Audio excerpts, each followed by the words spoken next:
Bonjour, c'est de nouveau un enseignement de Phillige traduit par Sandrine. Alors, dans cette vidéo, et puis dans la suivante, on va regarder à ce qu'est vraiment le moteur d'une étude biblique en petits groupes, et c'est bien sûr les questions. Donc, quand vous avez des bonnes questions, alors ça va vous aider à avoir une étude qui est pleine de sens et où les gens vont être impliqués pleinement dans l'étude. Si on réfléchit à la valeur des questions en tant que facilitateur, eh ben, ça va vous aider à évaluer le groupe. Bien sûr, le groupe, il n'en est pas conscient, il ne sait pas, mais en fait, alors qu'ils répondent aux questions, ça va vous donner une idée du niveau de leur compréhension de la Bible, leur compréhension théologique, ça va vous donner un contexte. Et donc, ça va vous aider dans votre but alors que vous continuez à avancer dans l'étude biblique. Ça permet aussi aux gens de découvrir des vérités, des choses par eux-mêmes. C'est quelque chose qui est riche et une des choses les plus importantes et puissantes en fait dans le programme de l'EIB. Les gens, ils découvrent la parole pour et par eux-mêmes. Et puis en faisant ça, eh ben, on a encore plus de chances de se rappeler de ce qu'on a découvert, de ce qu'on a étudié, des révélations qu'on a eues. Et puis ça aura donc beaucoup plus de sens et puis d'importance. Les questions, ça empêche aussi le facilitateur de devenir la figure d'autorité. Ce que je veux dire, c'est que chacun a un rôle à jouer et puis c'est pas un one-man show, mais chacun peut participer, puis le groupe va apprendre de cette manière, en fait, à penser par lui-même. On va réaliser qu'on ne doit pas juste trouver la réponse que le facilitateur il veut, mais chacun va réfléchir en écoutant les autres. Je pense qu'on a déjà parlé un petit peu de ce point, mais c'est important parce que c'est quelque chose que les gens ils vont repartir avec ça et puis mettre en pratique dans leur vie personnelle, puis dans leur étude personnelle, en ayant réfléchi par eux-mêmes. L'habilité de poser des questions, c'est quelque chose qui grandit bien sûr avec l'expérience. C'est donc important de donner du temps aux gens pour réfléchir aux questions que vous leur avez données. Une des tentations qu'on peut avoir, c'est d'être un peu mal à l'aise avec le silence qu'il y a après qu'on ait posé une question. Alors, comme on veut absolument qu'il y ait quelqu'un qui réponde rapidement, en fait, si les questions elles sont bonnes, les participants du groupe, ils auront besoin de temps pour réfléchir. Puis en plus, si vous avez des introvertis dans le groupe, ben, eux, ils vont faire tout un processus de réflexion à l'interne. C'est-à-dire qu'ils seront silencieux, mais ça va tourner à l'intérieur. Et puis donc, c'est important de leur donner du temps. Ce que vous pouvez faire, c'est que vous pouvez dire quelque chose du genre je vais vous donner 2 ou 3 minutes, peu importe le temps qu'il vous faut, pour réfléchir à cette question. Donc comme ça permet qu'il y ait personne qui soit mal à l'aise à cause du silence. C'est bon aussi de laisser plusieurs personnes qui répondent à la même question. Donc même si quelqu'un y répond de manière très complète, et que c'est une bonne réponse, on pourrait se dire, bon ben ça c'est bon, c'est fait, c'est répondu, on peut passer à la suite. Mais ça peut être une bonne idée de dire, ok merci, c'est très intéressant. Est-ce qu'il y a quelqu'un d'autre qui aimerait ajouter quelque chose ou contribuer à la conversation? Puis vous allez découvrir, vous allez peut-être être surpris qu'on aura encore beaucoup à apprendre sur un sujet qu'on pensait qui était couvert complètement. Donc ça vaut la peine d'être ouvert à recevoir les idées des autres. Normalement, c'est en général, c'est bien de laisser les gens parler. Après, bien sûr, ça dépend comment vous connaissez le groupe, le genre d'études que vous faites. Mais idéalement, c'est bien de pouvoir simplement laisser les gens répondre par eux-mêmes. Ça va donner un sentiment de liberté et puis de la vie dans l'étude. D'après moi, c'est une des meilleures manières de fonctionner. Une autre chose qui est importante, c'est d'encourager les gens quand ils parlent, quand ils répondent à une question, quand ils partagent leurs pensées sur un passage. C'est important de les encourager aussi à parler au groupe en entier. Phil, il raconte que des fois, il s'est retrouvé dans des situations où la personne, elle lui parle directement tout le long, comme si elle répondait à la question juste pour lui, pour, euh, pour son bénéfice. Mais ce qu'on veut, c'est que les gens ils réalisent que ce qu'ils sont en train de faire, c'est contribuer à tout le groupe, puis qu'ils parlent à tout le groupe et pas juste au facilitateur. Une autre chose qui est importante, c'est ne jamais poser des questions qui se répondent juste par oui ou non. On veut que les questions soient pour des réponses ouvertes, que les gens n'aient pas juste à répondre par oui ou non. On veut qu'ils développent avec des détails. Et puis, on va donc utiliser des questions ouvertes comme pourquoi est-ce que vous pensez que c'est vrai, ou en quoi est-ce que cette chose elle est importante, ou qu'est-ce que cette vérité elle signifie pour votre vie aujourd'hui, comment est-ce que vous expliqueriez à quelqu'un d'autre, etc. Ça, c'est le type de questions qui vont demander, en guillemets, un paragraphe ou quelques mots, et pas juste un oui ou non, ou un juste ou faux. Ne choisissez pas des questions qui posent une limite. Des questions comme quelles sont les 3 choses qu'on peut trouver ici, qu'on peut apprendre ici. Parce que si vous faites ça, alors le groupe va essayer de trouver les 3 choses auxquelles vous pensez. Ça, c'est un élément qu'on veut éviter. On veut éviter que les gens ils essayent de deviner à quoi vous pensez au lieu de creuser le texte et la parole eux-mêmes. Parce que sinon, ils vont essayer de penser, ok, en fait, qu'est-ce que Sandrine, elle, aurait trouvé là-dedans? Qu'est-ce qu'elle voit?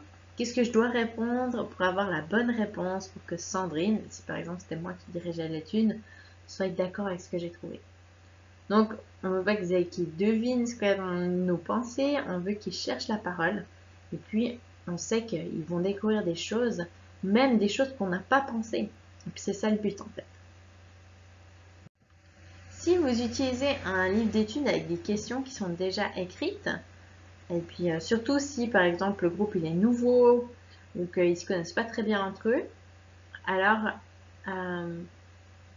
c'est sûr que le manuel c'est comme quelque chose de rigide, mais une bonne idée une idée que vous pouvez avoir, c'est simplement de faire le tour, une personne à la fois pose la question et répond à la question. Puis de cette manière, c'est comme un brise-glace, ça met les gens à l'aise, les uns avec les autres, chacun va lire une question et y répondre. Mais c'est sûr que idéalement, on va essayer que les gens se proposent volontairement de répondre aux questions plutôt qu'on doit désigner, qui c'est qui va répondre quand. Alors, on veut poser des questions qui vont faire réfléchir les gens sur l'importance du message qu'il y a dans le passage.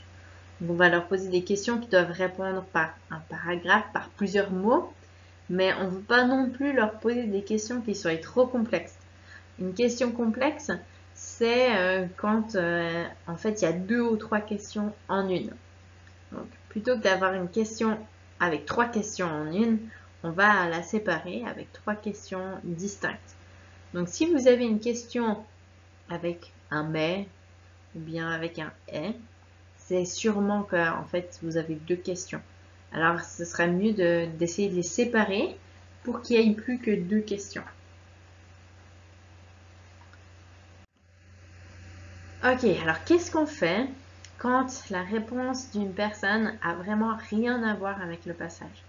C'est peut-être une réponse qui est sincère, mais elle est juste fausse. Vous avez étudié le passage, et puis en tant que facilitateur, c'est votre travail de ne pas juste ignorer cette réponse, mais de réagir et puis de répondre. Alors, il y a différentes manières de répondre. Vous pouvez lui demander, en fait, est-ce que tu as compris la question? Je vais répéter la question. Bien, vous pouvez les encourager, dire, ok, c'est bien, merci pour ton partage, mais apporter une petite correction. Mais honnêtement, le mieux, l'idéal, c'est de laisser les autres personnes du groupe répondre à la question. Et puis, ça se peut, c'est bien possible qu'en fait que les autres, en partageant, en répondant, eux, ils apportent la correction. Bien, la personne qui répond faux, vous pouvez éventuellement lui demander comment ils sont arrivés à leur conclusion. et puis ensuite peut-être les corriger. Mais c'est sûr qu'il faut savoir gérer les questions parce que le but, c'est pas juste, comme j'ai dit avant, une mise en commun d'ignorance où tout le monde peut dire n'importe quoi sans vraiment réfléchir. On veut pas que les gens y racontent n'importe quoi. On veut être dans la parole, d'une manière vivante. Et puis, donc, c'est pour ça que c'est important quand même d'amener une correction si nécessaire. Alors, soit par vous-même, ou soit quelqu'un d'autre qui va apporter une autre réponse qui va être une correction par rapport à la première contribution. Donc, quand vous vous préparez pour votre étude biblique en petit groupe, c'est bien de prendre le temps d'écrire vos questions. Le but de les écrire avant, c'est que ça vous permet d'y réfléchir, voir si c'est vraiment des bonnes questions, si elles sont ouvertes, vérifier qu'elles ne soient pas complexes, que ça va permettre vraiment d'ouvrir le passage, d'aider à entrer dans le passage. Et puis, donc, ces questions vont faire partie du plan que vous allez créer, de votre plan d'études. Donc, c'est utile en début d'étude de poser quelques règles de base sur le temps des questions-réponses qu'il y aura, juste pour que les gens soient au courant. Donc, vous pouvez dire, c'est possible qu'on aille dans des tangentes, on veut qu'il y ait personne qui domine le groupe, vous allez peut-être devoir intervenir, demander à la personne d'amener une conclusion à ce qu'il partage. Mais c'est sûr que si vous dites ça à l'entrée, il faudra le faire pour de vrai plus tard. S'il y a quelqu'un qui domine, il faudra que vous interveniez. Peut-être vous voulez mentionner que c'est un partage confidentiel et que vous voulez créer une atmosphère de confidentialité. Donc, ça veut dire leur rappeler l'importance de se respecter les uns les autres, de laisser les personnes terminer avant de les interrompre. Ce genre de règles de base que vous pouvez avoir pour que les gens sachent comment un petit peu l'étude va se passer, pour que ça se passe au mieux. N'ayez pas peur d'utiliser des questions qui touchent aux émotions et puis aux faits. C'est des questions, c'est sûr, qui vont être plus personnelles. Par exemple, comment est-ce que vous répondriez ou qu'est-ce qui se passe en vous quand vous entendez telle ou telle déclaration de Jésus? Par exemple, comment est-ce que vous vous sentez quand vous entendez ou vous lisez les enseignements de Jésus sur l'amour? Donc, on va chercher des éléments d'émotion parce que, en fait, simplement, ça fait partie de notre humanité, de qui on est. Il se peut qu'en tant que facilitateur, les gens ils vous posent des questions et puis qu'ils vous demandent d'expliquer quelque chose. Alors, si vous pouvez répondre à la question avec une question, surtout si la réponse elle est dans le texte, faites-le. Essayez de les faire travailler pour que ce soit eux qui puissent aller plus loin et puis qui ressortent du coup avec plus à travers l'étude. C'est possible par contre que des fois vous devrez répondre ou que vous devrez faire un petit enseignement, c'est à vous de voir. Mais si possible, essayez de répondre à la question avec une question. Puis parfois aussi, ça peut être bon d'utiliser une question directe pour aider les gens à faire face aux problèmes ou aux situations que le passage il soulève ou il confronte. Donc, quelle serait votre réponse? Comment est-ce que vous vous sentiriez par rapport à ça? Si vous étiez la femme prise en adultère, comment est-ce que vous réagirez? Ça, c'est des questions qui sont directes et pas juste générales.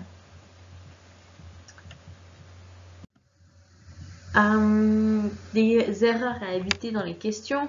Essayez d'éviter des questions qui n'encouragent pas forcément une conversation. On veut poser des questions conversationnelles, c'est-à-dire que tout le monde peut partager ou on peut avoir du répondant, parce qu'on veut que les gens s'engagent dans la conversation. C'est pas juste un questionnaire vrai, faux, où on doit répondre à un maximum de questions. On veut que les gens puissent réagir aux commentaires les uns des autres. C'est pas une interrogation. On ne veut pas que les gens se sentent comme mis au microscope ou on surveille tout ce qu'ils disent. Alors, si vous écrivez les questions en avance, ce qui est bien sûr ce qu'on vous demande en fait dans cet exercice, ça doit faire partie de votre plan. Quand vous dirigez l'étude, faites pas juste lire les questions telles quelles. Posez-les d'une manière conversationnelle qui encourage le partage. Je vais me répéter, mais n'ayez pas peur du silence. Ça vaut vraiment la peine de le répéter parce qu'on doit se satisfaire, être content d'attendre un silence. Puis bien sûr, ne vous limitez pas juste à poser des questions. Il y a des moments où vous pouvez vous joindre à la conversation, où vous pouvez contribuer à ce que vous avez à cœur, dans vos pensées. Mais faire attention quand même un petit peu avec ça pour pas casser ou arrêter la discussion. Si il y a le risque que ça casse la discussion, que tout d'un coup les gens se mettent à vous écouter vous plutôt que de participer, alors il vaut mieux se retenir, mais bien sûr en espérant que ce n'est pas toujours le cas. Comme j'ai déjà dit, ne posez pas trop de questions qui se répondent par oui ou non. Et puis, pas non plus des questions complexes, c'est-à-dire des questions avec 2 ou 3 questions en fait comprises dedans. Donc, juste des choses à être conscient. Mais ne posez pas non plus de questions dont vous n'avez pas la réponse. C'est parce qu'en fait, si vous le faites, vous n'allez pas être sûr que la conclusion, si elle est bonne ou pas. La réponse, en fait, si elle est bonne ou pas. Alors, c'est pas quelque chose d'absolu. Et puis, ça dépend bien sûr de la question. Mais en général, essayez de poser des questions auxquelles vous avez déjà au moins eu une réflexion, vous avez pu y réfléchir. Et puis que vous soyez dans une position où vous pouvez diriger l'étude et la diriger vers une conclusion qui est saine, une conclusion qui a du sens. Et puis, soyez attentifs dans les réponses qui sont données, celles qui sont basées sur ce que les gens y pensent, ce que les gens y imposent au texte, quand ils ont un commentaire qui est plus déductif. Aidez les gens à comprendre pourquoi ils sont déductifs et non inductifs. Donc, essayez de les emmener dans le texte et puis aidez-les à pas juste voir ce qu'ils veulent voir, mais à voir qu'est-ce que la réponse, qu'est-ce que le texte il donne comme réponse. Ça fait partie des compétences que vous pouvez transmettre en fait à travers une bonne étude biblique. Puis ça va aider les gens à vraiment adopter une approche inductive dans leur étude. Alors voilà, dans la prochaine vidéo, on va regarder comment préparer ces questions.